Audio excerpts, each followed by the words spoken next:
नमस्कार सर्व विद्यार्थी मित्रांचं स्वागत आहे आपल्याच टिक्कर मराठी पोलीस भरती या यूट्यूब चॅनलवर। जसं सर्वांना तुम्हाला माहिती आहे, टिक्कर मराठी हे महाराष्ट्रात पोलीस भरतीला नंबर 1 ठरलेले चॅनल आहे। कारण जर 10 लाख मुलं पोलीस भरतीच्या एक्झामला बसत असतील तर ते 4 लाख त्यापैकी टिक्कर मराठीचे स्टुडंट असतात। आतापर्यंत टिक्कर मराठीचा रिझल्टही तुम्हाला माहिती आहे, 2 वर्षामध्ये 400+ विद्यार्थी मित्र आपले पोलीस सुद्धा झालेले आहे। सो आता पुन्हा एकदा आम्ही निश्चय करत आहोत तुम्हाला पोलीस बनवण्याचा, पुन्हा एकदा तुमचं स्वप्न पूर्ण करण्याचा आणि तुमच्या मनातला निश्चय पूर्ण करण्यासाठी तुम्हाला मदत करण्यासाठी आम्ही घेऊन येत आहोत निश्चय बॅच। कुठली बॅच घेऊन येत आहोत? निश्चय बॅच। निश्चय बॅच मध्ये आजचा आपला टॉपिक असणार आहे पोषण व आहार। टॉपिकचं नाव काय असणार आहे? पोषण व आहार असणार आहे। ठीक आहे, बघा टॉपिकचं नाव दिसलं सगळ्यांना। आजच्या टॉपिकचं नाव आहे पोषण आहार। जसं की बॅच मध्ये आपण सगळे कन्सेप्ट शिकत असतो। तुम्ही YouTube वरती बरेचसे लेक्चर केले असतील, बरेचसे क्वेश्चन आन्सर आपण सोबत सॉल्व्ह केलेले आहेत, आपण बरेचसे मॅरेथॉन घेतले आणि पेपर विश्लेषण सुद्धा घेतले, बरोबर ना। पण बॅच मध्ये आपण कशा लेवलचं शिकवतो? बॅच मध्ये तर क्वेश्चन आन्सर नसतात, कारण सायन्स मध्ये तुम्हाला मॅथमॅटिक्स किंवा रिझनिंग सारखं नाहीये, तिथे तुम्हाला पूर्ण कन्सेप्टचा अभ्यास करायचा आहे आणि मग त्याच्यावरचे क्वेश्चन आन्सर आपल्याला सॉल्व्ह करायचे असतात। तर बॅच मध्ये आपण कसे शिकणार आहोत हे बघून घेण्यासाठीचा हा छोटासा तुमचा काय असणार आहे, तुम्ही याला डेमो लेक्चर म्हणा। ठीक आहे, तुमचा हा डेमो असणार आहे, आमच्याकडून हा डेमो असणार आहे की तुम्ही बॅच मध्ये कसं शिकणार आहात। ठीक आहे, तर आजचं हे लेक्चर शेवटपर्यंत बघायचं आहे। बघा, आहार आणि पोषणावर भरपूर प्रश्न तुम्हाला विचारले जातात।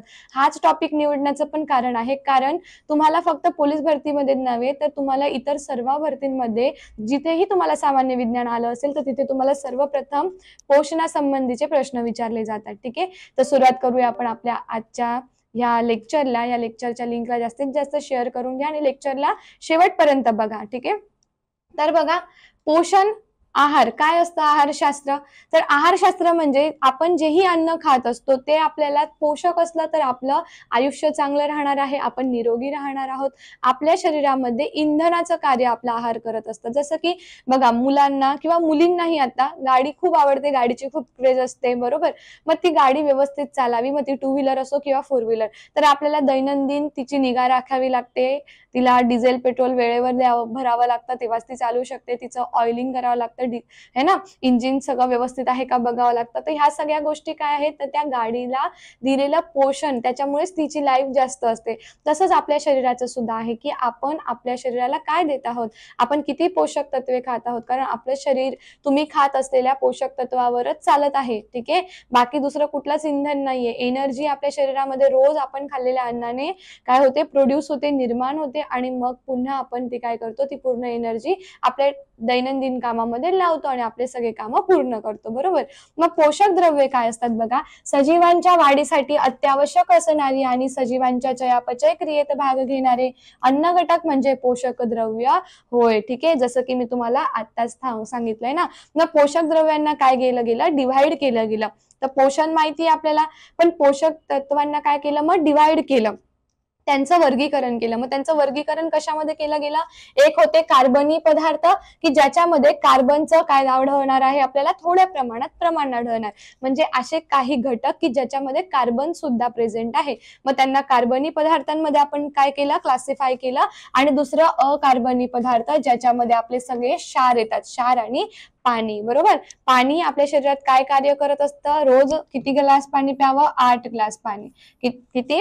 8 ग्लास पाणी रोज प्यायचं। कारण जसं बघा, आपल्या कुठल्याही गोष्टी क्लिनिंगसाठी, ठीक आहे, जसं की तुम्ही कपडे धुतात, भांडी धुतात, घरातली कामं करतात किंवा गाडी धुणं किंवा कुठलीही गोष्ट असू दे, क्लिनिंगसाठी आपण पाण्याचा यूज करतो। तसं आपल्या बॉडीची क्लिनिंग व्हावी म्हणूनच आपण पाणी पित असतो। जर तुम्ही पाणी कमी पिलं तर तुमची बॉडी काय होणार, आतून खराब होत चालणार, कारण ती क्लीन कधी होते, जेव्हा तुम्ही पाणी भरपूर पितात तेव्हा। म्हणून शरीरामध्ये रोज किती ग्लास पाणी पाहिजे? 8 ग्लास पाणी पिलंच पाहिजे। ठीक आहे, आणि काही क्षार आहे जे अकार्बनी पदार्थांमध्ये आपण काय केले, डिवाइड केले। मग सर्वप्रथम आपण बघणार आहोत कार्बोदके, प्रथिने, स्निग्ध पदार्थ जे झाले कार्बनी पदार्थ, तर त्याच्यामधला प्रथम आहे कार्बोदके। काय आहे? कार्बोहायड्रेट्स. मग कार्बोदके हे काय आहे? तर आपल्या शरीरामध्ये अत्यंत आवश्यक असे घटक कोणता आहे? कार्बोदके. तर बघा, वनस्पती प्रकाश संश्लेषण क्रियेद्वारे कार्बोदकांची निर्मिती करतात. वनस्पतींना आपण काय म्हणतो? ऑटोट्रॉप्स म्हणतो, कारण ते स्वतःचं अन्न स्वतः तयार करतात. म्हणजे ते काय करतात? प्रकाश संश्लेषण जी क्रिया आहे त्याच्या दरम्यान काय करतात? कार्बोदकांची निर्मिती करतात. कार्बोदके कशाने बनलेले? लक्षात घ्या, कार्बन, हायड्रोजन आणि ऑक्सिजनने कार्बोदके बनलेले आहे. ठीक आहे. आता बघा, कार्बोदकांचे काही प्रकार आहे, पण तुम्हाला तेवढ्या प्रकाराचं कधी विचारलं जाईल? जेव्हा तुम्ही डीप अभ्यास कराल. पोलीस भरतीचं सोडून जर तुम्ही पोलीस भरतीला तुम्हाला एकदम बेसिक लेवलला विचारलं जाईल. जर तुम्ही सेंट्रलला वगैरे गेले तर तुम्हाला ह्याचे प्रकार विचारले जातील की कार्बोदकांचे किती प्रकार आहे. मग कार्बोदकांचे प्रकार किती असतात? माहिती तुम्हाला माहिती असेल तर तुम्ही कमेंट करून सांगू शकतात. चल आपण बघूया कार्बोदकांचे प्रकार. हे काय आहे? कार्बोहायड्रेट. ठीक आहे. मग कार्बोहायड्रेटच्या प्रकारामध्ये काय तर मोनोसॅकेराइड. मोनोसॅकेराइड मीन्स व्हॉट? की ज्याच्यामध्ये शर्करेचा एकच अणू आहे त्याला बोललं जातं मोनो. ठीक आहे. त्याच्यानंतर येणार दुसरं डायसॅकेराइड. डायसॅकेराइडचा अर्थ काय होणार?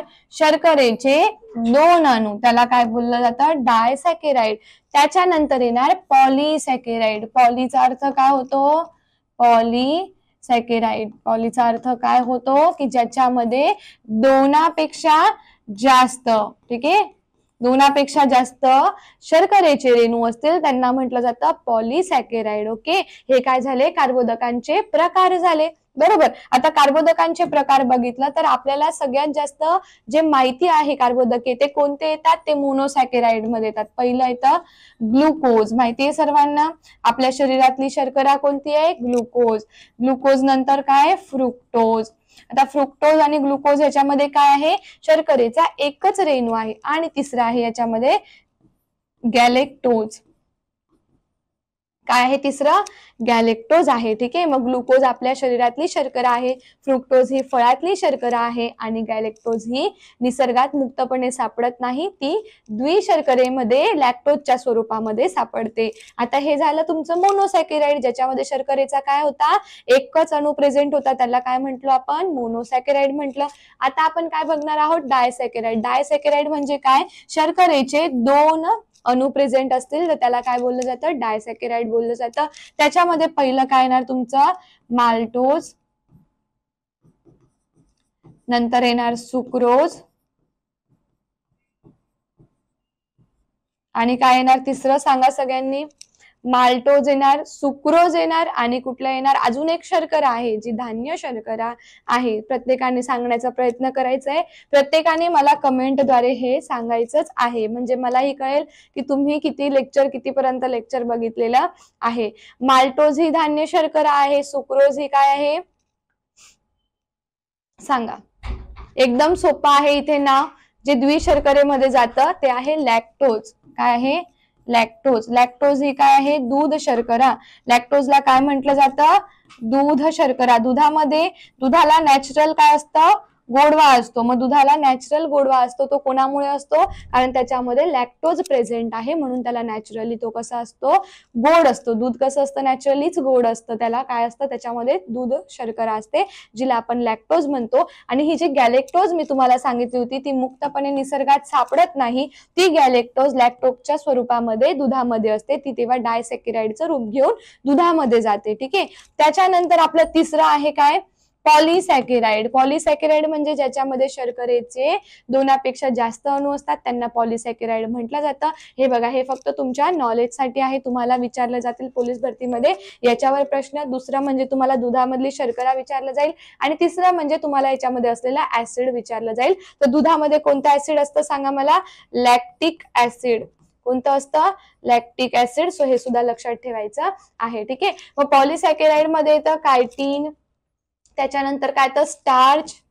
काय येणार? कायटीन येणार, स्टार्च येणार. हे सर्व काय आहे? पॉलीसॅकेराइड आहे. आणि ते गोड नसतं अजिबात. ठीक आहे. स्टार्च जो बटाट्यांमध्ये असतो, तुम्ही साबुदाणा खातात त्याच्यातही स्टार्च असतो है ना, पण ते गोड नसतं. ओके. गोड कोण लागणार तुम्हाला? फक्त मोनो आणि डायसॅकेराइड लागणार. तर इतकं समजलं असेल की हे काय झाले? कार्बोदकांचे प्रकार झाले. काय झाले? हे कार्बोदकांचे प्रकार. आता आपण जाणून घेऊया की कार्बोदके निसर्गामध्ये कशी आढळतात. जसं की मी तुम्हाला आत्ताच सांगितलं की कार्बोदके ही निसर्गामध्ये मुक्त प्रमाणात आढळतात, फळामध्ये आढळतात, दुधामध्ये आढळतात, बरोबर ना. इथे एक्झाम्पल दिलंय बघा, glucose, fructose, lactose, maltose, sucrose, हे काय आहे, कार्बोदके आहे. काय आहे हे, कार्बोदके. जसं की मी तुम्हाला इथे दाखवले ना, तेच इथे तुम्हाला उदाहरण दिलेलं आहे, पण तुम्हाला उदाहरण देऊन फक्त समजलं नसतं, म्हणून मी तुम्हाला काय केलेलं आहे, त्याचे प्रकार सुद्धा सांगितले. ठीक आहे. आता कार्बोदके निसर्गात मोठ्या प्रमाणात आढळतात. सगळ्यात जास्त कोणी आढळत असतील तर ते कार्बोदकेच असतात, बरोबर. आता आपण बघणार आहोत कार्बोदकांची कार्य. आता तुम्हाला पोलीस भरतीवर जो प्रश्न विचारला जाईल तो मी तुम्हाला इथे सांगणार आहे. कार्बोदकांची कार्यावरती तुम्हाला सगळ्यात जास्त प्रश्न विचारले जातात आणि फक्त पोलीस भरतीला नाही तर तुम्ही कुठलीही एक्झाम दिली तरी तुम्हाला प्रश्न त्यावरती विचारला जाणार. ठीक आहे. बघा, आहारातून मिळणाऱ्या एकूण ऊर्जेपैकी, आहारातून तुम्हाला जी ऊर्जा मिळते आहे त्या ऊर्जेच्या एकूण ऊर्जेपैकी 65 ते 80% ऊर्जा ही कार्बोदकांपासून म्हणजे कार्बोहायड्रेट पासून तुम्हाला मिळत असते. आता एकूण ऊर्जा काढायची आहे आपल्याला. तुम्ही अन्न खात असाल तर त्याची 100% ऊर्जेपैकी तुम्हाला 80% ऊर्जा कोणापासून मिळणार आहे, 80% ऊर्जा कोणापासून मिळणार आहे तुम्हाला, कार्बोहायड्रेट पासून मिळणार आहे. कोणापासून, कार्बोहायड्रेट पासून. आता ही तुमची एकूण ऊर्जा झाली. ठीक आहे. पण तुम्ही समजा 1 ग्रॅम कार्बोदके खाल्ले, 1 ग्रॅम तुम्ही काय केलं, कार्बोहायड्रेट तुम्ही खाल्ले. ठीक आहे. मग 1 ग्रॅम कार्बोदके खाल्ल्यानंतर किती ऊर्जा मिळते तुम्हाला, 4 किलो कॅलरीज. जर तुम्ही 1 ग्रॅम कार्बोदके तुम्ही खात असाल तर तुम्हाला 4 किलो कॅलरी ऊर्जा मिळते आणि एकूण ऊर्जा जी आपण काढायची असेल एकूण अन्नाच्या ऊर्जेपैकी 80% ऊर्जा मिळते. तर हे जे कॅलरी मध्ये आहे आणि एकूण ऊर्जा आहे यात कन्फ्युज व्हायचं नाही. ठीक आहे. जसं की तुम्हाला इथे दिलेलंच आहे पुढे, 1 ग्रॅम कार्बोदकांपासून 4 किलो कॅलरी ऊर्जा मिळते. ठीक आहे. कार्बोदकांमुळे ऊतींमधील प्रथिने टिकून राहतात म्हणजेच त्यांचा बचाव होतो. ऊती म्हणजे काय, एक एक वर्ड आपण व्यवस्थित बघतो. ठीक आहे. ऊती म्हणजे टिश्यूज. ठीक आहे. काही विद्यार्थी जे आहेत त्यांना कधी कधी मराठी लँग्वेज पण पूर्ण नाही प्रॉपर कळत, बरोबर आहे, तरी पण ते समजून घेण्याचा प्रयत्न करतात. तर त्या विद्यार्थ्यांसाठी आपण थोडंफार मदत होईल म्हणून प्रत्येक शब्द जो तुम्हाला अवघड वाटत असेल तो आपण डिस्क्राईब करून सांगू, आणि तरीही नसेल समजलं तर तुम्ही कमेंट करून सांगूच शकतात. बघा, कार्बोदकांमुळे काय होतं ऊतींमध्ये म्हणजे टिश्यू. आता टिश्यू म्हणजे काय, तर पेशींच्या एका ग्रुपला आपण टिश्यू म्हणत असतो, बरोबर. टिश्यूंचे पण प्रकार असतात पण ते आपण नंतर बघूया दुसऱ्या चॅप्टर मध्ये.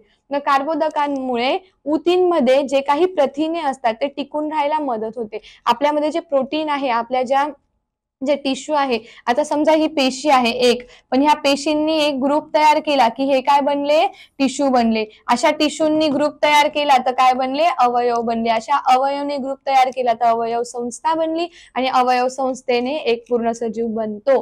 ठीक आहे, लक्षात आलं. त्याच्यानंतर पुढचं आपण बघणार आहोत, कार्बोदके स्निग्ध पदार्थांचे चयापचय घडवून आणतात. ठीक आहे. कार्बोदके मल विसर्जनाला सुद्धा मदत करतात, हे त्यांचे कार्य आहे. त्यानंतर आपल्याला आवश्यक असेल तेवढ्या कार्बोदकांचे रूपांतर ग्लुकोज मध्ये होते, हे जास्त महत्वाचे आहे. तुम्हाला याच्यावर प्रश्न विचारला जातो, स्टार मार्क करायचा आहे.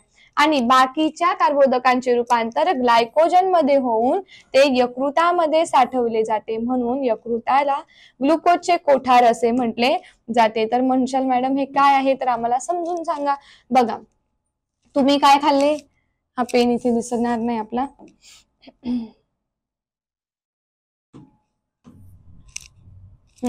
चला, तुम्ही खाल्ले कार्बोदके.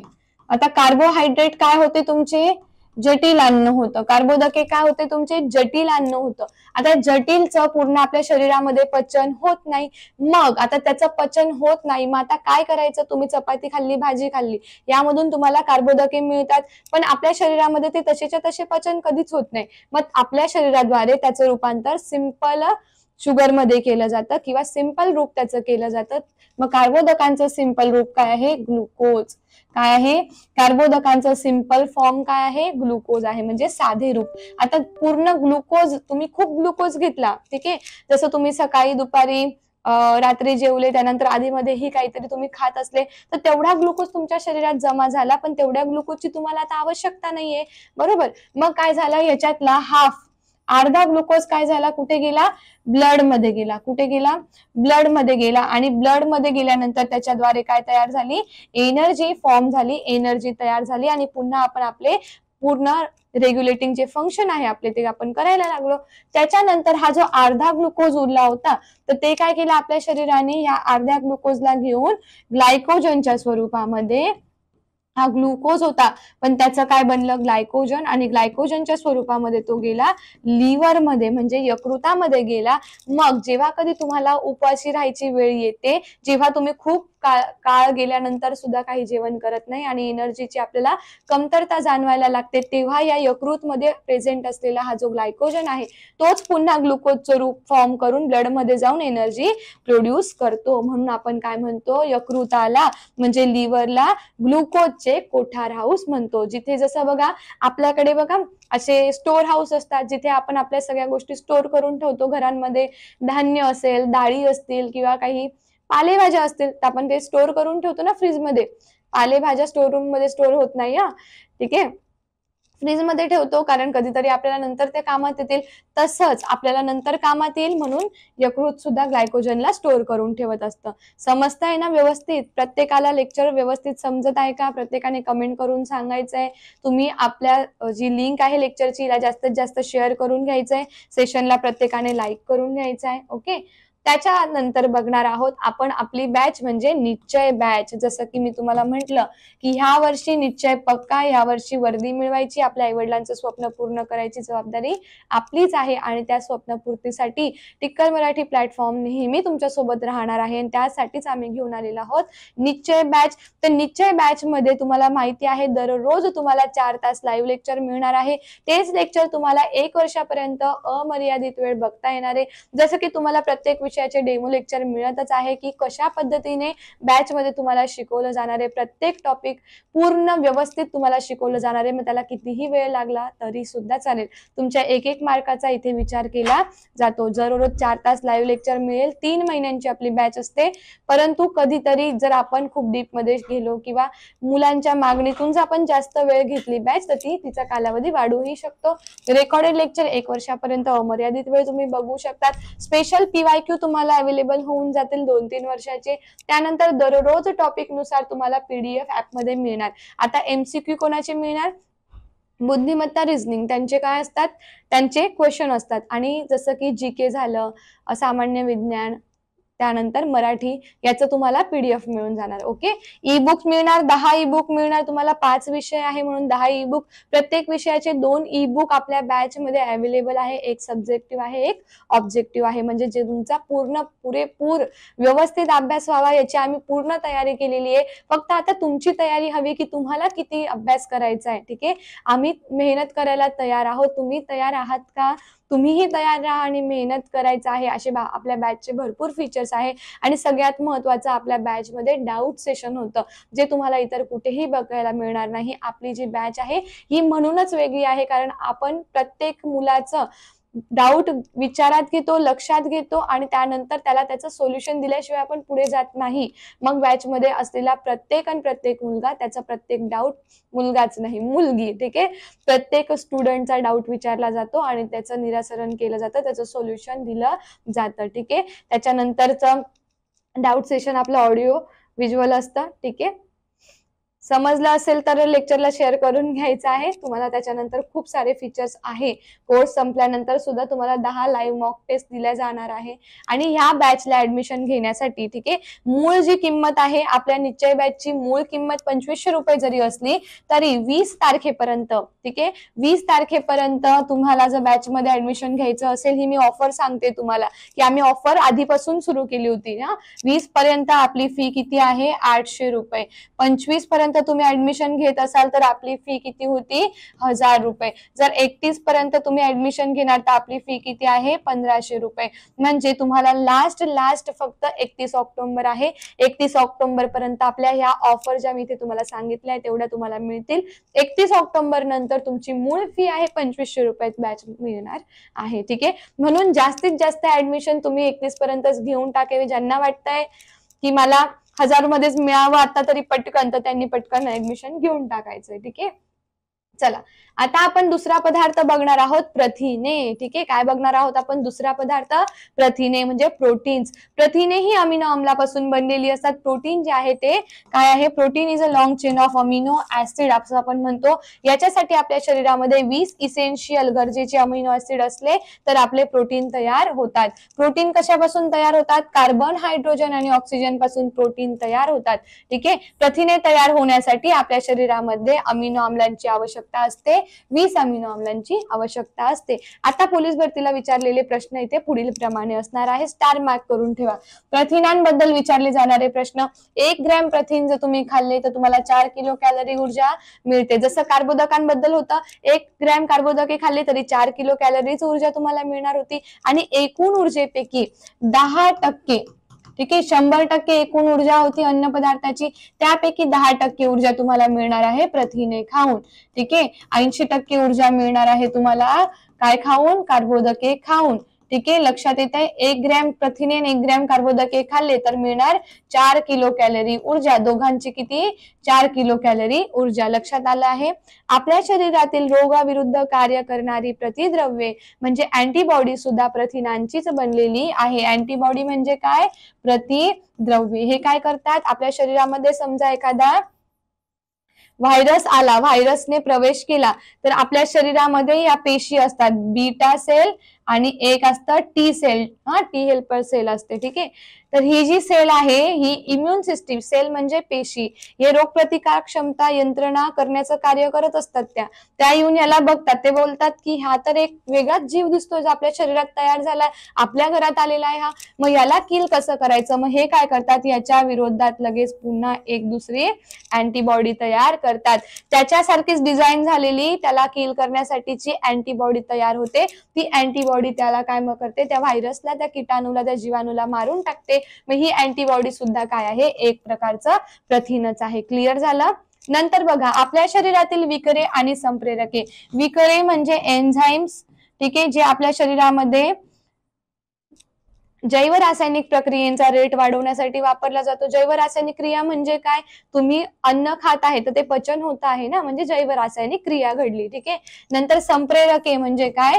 हार्मोन. हार्मोन काय करतात? पूर्ण आपली बॉडी रेग्युलेट करायचं काम करतात. सगळ्या गोष्टी वेळेवरती बॉडीत व्हाव्या हे कार्य हार्मोनद्वारे केलं जातं. तर आपल्या शरीरामध्ये जे एन्झाईम आणि जे हार्मोन आहे हे सुद्धा प्रथिनांची बनलेली. बघा, प्रथिने आपल्यासाठी किती महत्वाचे. म्हणूनच हा टॉपिक घेतलेला आहे की युट्यूबच्या माध्यमातून तुम्हाला डेमो लेक्चर तर आपल्या निश्चय बॅच साठी मिळणारच आहे, पण आपल्या स्वतःच्या शरीराचं बेसिक नॉलेज सुद्धा मिळलं पाहिजे. जे सायन्स बॅकग्राऊंड मध्ये नाही, जे आपल्या स्वतःच्या शरीराकडे लक्ष देत नाही, त्यांनाही कळलं पाहिजे की प्रथिने, कार्बोदके किती महत्वाचे आहे आणि आपण ते दैनंदिन डाएट मध्ये घेतले पाहिजे, जेणेकरून आपण निरोगी व सुखी राहू आणि आपले जे कार्य आहे ते व्यवस्थित करू शकू. ठीक आहे, चला आता आपण बघणार आहोत स्निग्ध पदार्थ, ज्याला आपण बोलतो काय? फॅट्स म्हणजे काय? मेद आपण आता बघणार आहोत. ठीक आहे, तर बघा, स्निग्ध पदार्थ ग्लिसरॉल सारख्या द्रव्य पदार्थांपासून तयार होतात. आता हे एवढं तुम्हाला विचारलं जाणार नाही, फक्त हे लक्षात ठेवायचं, कार्बन, हायड्रोजन आणि ऑक्सिजन पासून स्निग्ध पदार्थ बनलेली असतात. ठीक आहे, आता पुन्हा याच्यावरती विचारले जाणारा प्रश्न, जिथे मी तुम्हाला स्टार मार्क करून दिलेला आहे तेवढेच प्रश्न तुम्हाला 100% येत्या पोलीस भरतीला विचारले जातील. ठीक आहे, 1 ग्रॅम स्निग्ध पदार्थांपासून इथे चेंज झालाय बघा, 9 कॅलरी ऊर्जा मिळते आहे.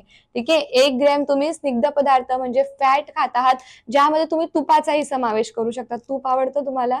कोणाला आवडतं, कोणाला नाही आवडत. तुपाचाही समावेश याच्यात तुम्ही करू शकतात. आता बघा, अ, ड, ई, के ही जी जीवनसत्वे आहे, ही जीवनसत्वे स्निग्ध पदार्थांमध्ये विरघळणारी आहे. आपण म्हणतो ना, मेदात विरघळणारी जीवनसत्वे कोणती? अ, ड, ई, के, एडी, ई, के. ठीक आहे, मग स्निग्ध पदार्थ त्यांच्या वहनाचे कार्य करते. म्हणजे स्निग्ध पदार्थ काय करतात? आपल्यामध्ये साचलेले जे एन्झाईम्स, जे काही विटामिन्स आहेत त्यांचं ट्रान्सपोर्टेशन करणं, त्यांच्या वहनाचं कार्य स्निग्ध पदार्थांकडनं केलं जातं. लक्षात येत आहे का सर्वांना व्यवस्थित? तर बघा, 1 ग्रॅम जर तुम्ही स्निग्ध पदार्थ खाल्ले, किती मिळणार? 9 किलो कॅलरी ऊर्जा मिळणार. आणि हे अति महत्वाचं आहे, हे PYQ ला विचारलं गेलेलं आहे. 1 ग्रॅम जर तुम्ही काय खाल्ले, 1 ग्रॅम जर तुम्ही प्रोटीन खाल्ले तर 4 किलो कॅलरी मिळणार. 1 ग्रॅम तुम्ही कार्बोदके खाल्ले तरी तुम्हाला 4 किलो कॅलरी ऊर्जा मिळणार. ठीक आहे. आणि एकूण अन्नाच्या ऊर्जेपैकी 1 ग्रॅम कार्बोदकांपासून सर्वात जास्त ऊर्जा 80%. 1 ग्रॅम प्रोटीन पासून 1 ग्रॅम नाही, पूर्ण अन्नापैकी, पूर्ण अन्नाच्या 100% ऊर्जेपैकी प्रोटीनचं तुम्ही खाल्ले 10% ऊर्जा मिळते. आणि जर तुम्ही काय खाल्ले, फॅट जरी तुम्ही खाल्ले तरी किती मिळणार ऊर्जा तुम्हाला, 10% मिळणार. असे ते किती झाले, 80, 90, 100 झाले, टोटल 100. लक्षात राहील, लक्षात राहीलच पाहिजे है ना. आता आपण बघणार आहोत स्त्रोत. आता तुम्ही म्हणाल की मॅडम तुम्ही इतकं सगळं सांगत आहात तर आम्हाला हे पण सांगा की आम्ही हे कार्बोदके, प्रथिने, मेद आम्ही हे कसं खायचं, कुठून घ्यायचं, किंवा याची प्रतिस्थापने काय, कशापासून कार्बोदके मिळणार, कशापासून प्रथिने आणि कशापासून आम्हाला मेद मिळणार, हे देखील आम्हाला सांगा. तर बघा, कार्बोदके, ठीक आहे. आता कार्बोदके कशातून मिळणार तुम्हाला, जसं की तुम्हाला इथे दाखवलंय बघा, धान्य, गहू, ज्वारी. धान्यातून मिळणार. धान्य कोणते कोणते असतात, गहू, ज्वारी, तांदूळ, मका, बाजरी, फळे, केळी, आंबा, द्राक्षे, सफरचंद, इतर ऊस, गूळ, दूध, मध. कार्बोदकांचा प्रकार मी तुम्हाला सांगितला होता है ना. कार्बोदकांचे 3 प्रकार मी शिकवले, मोनोसॅकराइड, डायसॅकराइड, पॉलिसॅकराइड. एक शर्करीय, द्विशर्करीय आणि बहुशर्करीय. मग त्याचं मी एक्झाम्पल पण घेतले. ऊसातून आपल्याला काय मिळते, शर्करा मिळते. आपल्याला फळातून शर्करा मिळते, दुधातून शर्करा मिळते, धान्यातून मिळते. इथे दिलंय बघा, माल्टोज ही काय मिळते, धान्यातली शर्करा आहे. कोणती, माल्टोज. ही काय आहे, डायसॅकराइड मध्ये येते. बरोबर ना, कळलं ना. ठीक आहे. आता प्रोटीन, प्रथिने कशातून मिळणार तुम्हाला, तर कडधान्य. जास्त तुम्ही कडधान्य खात असणार, जसं की बघा डाळी, सोयाबीन, शेंगा, तूर, मूग, उडीद, फळे, काजू, अक्रोड, बदाम. त्यानंतर इतर मांस, अंडी, मासे, दूध, शेंगदाणे. शेंगदाण्यांमधून सगळ्यात जास्त तुम्हाला प्रोटीन मिळतात. याच्यावरती पण प्रश्न PYQ ला आला होता की सगळ्यात जास्त प्रोटीन कोणामध्ये असतात, तर सगळ्यात जास्त तुम्हाला भुईमुगाच्या शेंगातून प्रोटीन मिळतात, म्हणजे शेंगदाण्यातून. ठीक आहे. मेद म्हणजे फॅट्स. तर फॅट काय कार्य करतं, फॅट फक्त आपले जे ADEK जे विटामिन्स आहे त्यांना स्टोअर करणं व त्यांचं ट्रान्सपोर्टेशन करणं, त्यांचं वहन करण्याचं कार्य करत असतं. तर आपल्याला वनस्पती, सूर्यफूल तेल, सोयाबीन तेल, मोहरी तेल इत्यादी प्राणीजन्य मांस, अंडी, दूध, तूप, लोणी इत्यापासून काय मिळणार आहे, मेद मिळणार आहे. सो तुम्हाला प्रतिस्थापने कळली, व्यवस्थितपणे कळलं आहे. प्रतिस्थापने काय आहे, कार्बोदके, प्रथिने आणि मेद. आता जीवनसत्व किती प्रकारचे असतात, आता आपण याच्यामध्ये काय शिकलो आजच्या भागामध्ये, सांगा बरं मला. आजच्या भागामध्ये आपण शिकलो कार्बनी पदार्थ मोठ्या प्रमाणात शरीरास लागणारे. मग कोणते कोणते शिकलो आपण, कार्बोदके, प्रथिने आणि स्निग्ध पदार्थ शिकलो. बरोबर. आता काय, क्षार आणि पाणी. पण त्याच्या अगोदरचा घटक कुठला आहे, तर त्याच्या अगोदर आहे आपले विटामिन्स. काय आहे आपले, विटामिन्स. मग विटामिन किती प्रकारचे असतात सांगा बरं मला, सांगा विटामिन किती प्रकारचे आहेत. आपण बॅच मध्ये अशाच पद्धतीने शिकणार आहोत. ओके. आता बघा, जीवनसत्वे किती प्रकारचे असतात.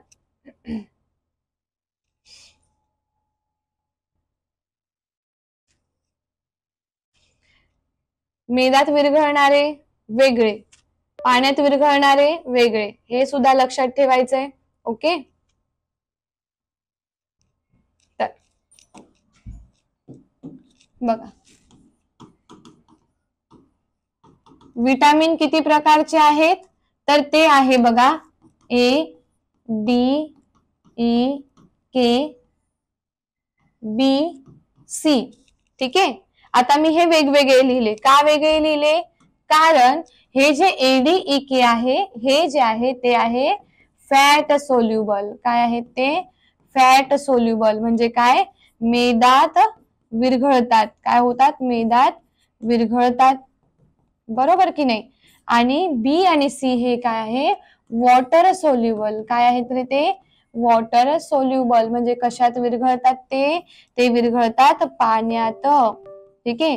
मग आता स्निग्ध पदार्थांमध्ये असणारे त्याचं प्रमाण वाढल्यानंतर आपल्या शरीराला काय ठरू शकतात, घातक. काय ठरू शकतात आपल्या शरीरासाठी, घातक. जेव्हा तुम्ही त्याचं काय वाढवणार, प्रमाण वाढवणार. पण जे की पाण्यात विरघळतात ते आपल्या शरीराला ठरू शकतात फायद्याचे. फायद्याचे ठरतात. का बरं, कारण युरिन मार्फत त्याचं काय होऊन जातं, एक्सक्रिशन होऊन जातं, युरिन मार्फत शरीराच्या बाहेर ते निघून जातात. जे विटामिन काय आहे, वॉटर सोल्युबल आहे, बी आणि सी पाण्यात विरघळतं, तर ऑब्व्हियसली वॉटर सुद्धा आपल्या शरीराच्या बाहेर युरिन मार्फत निघून जात असतं, तर विटामिन सुद्धा आपल्या शरीराच्या बाहेर युरिन मार्फत निघून जातात. तुम्ही जर बी आणि सी विटामिनचं जास्त काय केलं, जास्त तुम्ही जर आपल्या आहारामध्ये जास्त प्रमाणात ते विटामिन्स घेतले, तर तुमच्या शरीराला त्याचा फायदाच होणार आहे, त्याचं काहीही नुकसान होणार नाही. बरोबर. आता बघा जसं जीवनसत्वांच्या अभावी होणारे रोग. ठीक आहे. आता जसं की आपण अ, ब, क, ड, ई जीवनसत्व बघणार आहोत. ठीक आहे. आता जीवनसत्वांच्या अभावी होणारे रोग कोणते कोणते, जसं तुम्हाला याच्यावरती परीक्षेला प्रश्न विचारले जातात, म्हणून इथे स्टार मार्क करून ठेवते मी. परीक्षेला यावरती 100% प्रश्न विचारतील. अजीवनसत्वाच्या कमतरतेमुळे रातआंधळेपणा होतो आणि त्याच्याच सोबत त्वचा विकार सुद्धा होतो. त्वचा विकार होतो. त्वचा विकार होणे म्हणजे त्वचा कोरडी पडणे, आपली जी डोक्याची त्वचा आहे, डोक्याची स्काल्प आहे ती कोरडी पडणे, त्याच्यामुळे केस तुटणे, केस न वाढणे, या सगळ्या ज्या गोष्टी आहेत ते अजीवनसत्व कमी खाल्ल्याने होतं. अजीवनसत्व तुम्हाला कशातून मिळेल, गाजर मधून मिळणार. ठीक आहे. गाजर किंवा सलाड तुम्ही जास्त प्रमाणात खाल्लं की अजीवनसत्व तुम्हाला मिळणारच आहे. ठीक आहे. नंतर आहे बी जीवनसत्व. तर बी जीवनसत्वामध्ये काय आहे, बी कॉम्प्लेक्स. आपण त्याला काय म्हणतो, बी कॉम्प्लेक्स म्हणतोय ना. बी कॉम्प्लेक्स काय म्हणतो, कारण ह्याचे काय आहे, 8 ग्रुप आहे. काय आहे त्याचे, 8 ग्रुप्स आहेत. ठीक आहे. मग आता ह्याच्या अभावी जे रोग होतात ते कोणते कोणते आहेत, बेरी पेलेग्रा, ॲनिमिया. आता त्याच्यापैकी बघा, ॲनिमिया म्हणजे काय, आपल्या शरीरामध्ये आपले जे लाल रक्तपेशी आहे, त्या लाल रक्तपेशींमध्ये लोहाचं प्रमाण म्हणजे आयर्नचं प्रमाण कमी झालं तर आपल्या लाल रक्तपेशी तुटायला लागतात आणि त्यालाच आपण ॲनिमिया, पंडुरोग सुद्धा म्हणतो. लक्षात येत आहे. रातआंधळेपणा म्हणजे आपल्या डोळ्यांमधले जी कॉर्निया आहे, त्या कॉर्नियाची प्रॉपर वाढ झाली नाही तर काय होतो, परिणामी रातआंधळेपणा होतो. कॉर्निया काय आहे, डोळ्याचा फुगीर भाग आहे, त्याची व्यवस्थित वाढ नाही झाली तर रातआंधळेपणा येतो. ठीक आहे. नंतर क जीवनसत्व. क जीवनसत्व जे आहे त्याच्या अभावी तुम्हाला स्कर्वी, अशक्तपणा असे त्रास होऊ शकतात. स्कर्वी म्हणजे तो दातांच्या हिरड्यांचा एक रोग आहे. दातांच्या हिरड्यातून रक्त वगैरे येतं, ते स्कर्वी. ठीक आहे. त्यानंतर ड जीवनसत्व. ड जीवनसत्व तुम्हाला सगळ्यात जास्त सूर्यप्रकाशातून मिळणार आहे, सगळ्यात जास्त सूर्यप्रकाशातून मिळतं. आता ह्याच्या अभावी मुडदूस होतो लहान मुलांमध्ये आणि मोठ्या माणसांमध्ये काय होतं, अस्थिमृदुता होतं. मुडदूस कोणामध्ये होणार आहे, लहान मुलांमध्ये. मुडदूस होणे म्हणजे काय, त्यांच्या शरीराचे जे बोन्स आहे, जे हाडं आहे ते वाकणे, त्याला आपण काय म्हणतो, मुडदूस असं म्हणतो. आता नंतर आहे ई जीवनसत्व. तर ई जीवनसत्वाच्या अभावे काय होतं, इनफर्टिलिटी म्हणजे वांझपणाचा त्रास होतो. तर हे जीवनसत्वाच्या अभावी होणारे काय आहे, रोग आहे. ठीक आहे. समजलं असेल, आय होप छानपैकी. आजचं लेक्चर तुम्हाला छान समजलं असणार आहे. हे तुमचं आजचं डेमो लेक्चर होतं आपल्या निश्चय बॅचसाठी. तर स्वतःच्या वर्दीचा निश्चय पक्का करा व टिक्कर मराठी सोबत काय करा, आपल्या वर्दीचं स्वप्न पूर्ण करा. म्हणूनच तुमच्यासाठी आम्ही निश्चय बॅच घेऊन आलेलो आहोत. या बॅचला ऍडमिशनची प्रक्रिया सुरू झालेली आहे. जसं की मी तुम्हाला ऑफर्स सांगितले आहे, 20 तारखेपर्यंत आम्ही आधीच ऑफर सुरू केलेल्या होत्या. तर 20 तारखेपर्यंत ऍडमिशनचे 800 रुपये फी होती. 25 तारखेपर्यंत तुमची ऍडमिशनची फीस होती 1000. तर 31 ऑक्टोबर पर्यंत तुमची फीज असणार आहे निश्चय बॅचची 1500 रुपये. जर 31 ऑक्टोबर नंतर जर तुम्ही ऍडमिशन घेणार असाल तर तुमची बॅचची फी असणार आहे 2500 रुपये म्हणजे 2500 रुपये. या बॅच मध्ये दररोज 4 तास तुम्हाला लाईव्ह लेक्चर मिळणार आहे आणि 1 वर्षापर्यंत तेच लेक्चर तुम्ही अमर्यादित वेळेस बघू शकणार आहात. आणि याच सोबत बरेचसे फीचर आहे आपल्या बॅच मध्ये. टिक्कर मराठीचा आजपर्यंतचा रिझल्ट तुम्हाला माहिती आहे, तुम्ही बघू शकतात. युट्यूबवर तर तुम्ही भरपूर विद्यार्थी आपल्यासोबत जोडले गेलेले आहात. तर तुमचं स्वप्न पूर्ण करण्यासाठी, तुम्हाला मार्गदर्शन होण्यासाठी निश्चय बॅचला नक्की ऍडमिशन घ्या. भेटूया पुन्हा बॅच मध्ये. तोपर्यंत bye bye, take care, wish you all the best. जय हिंद. थँक्यू. लेक्चर आवडलं असेल तर नक्कीच लाईक करून घ्यायचंय. आपल्या लेक्चरच्या लिंकला जास्तीत जास्त शेअर करायचंय आणि तुम्ही चॅनलवर नवीन असाल तर टिक्कर मराठी पोलीस भरती चॅनलला सबस्क्राईब करायचंय.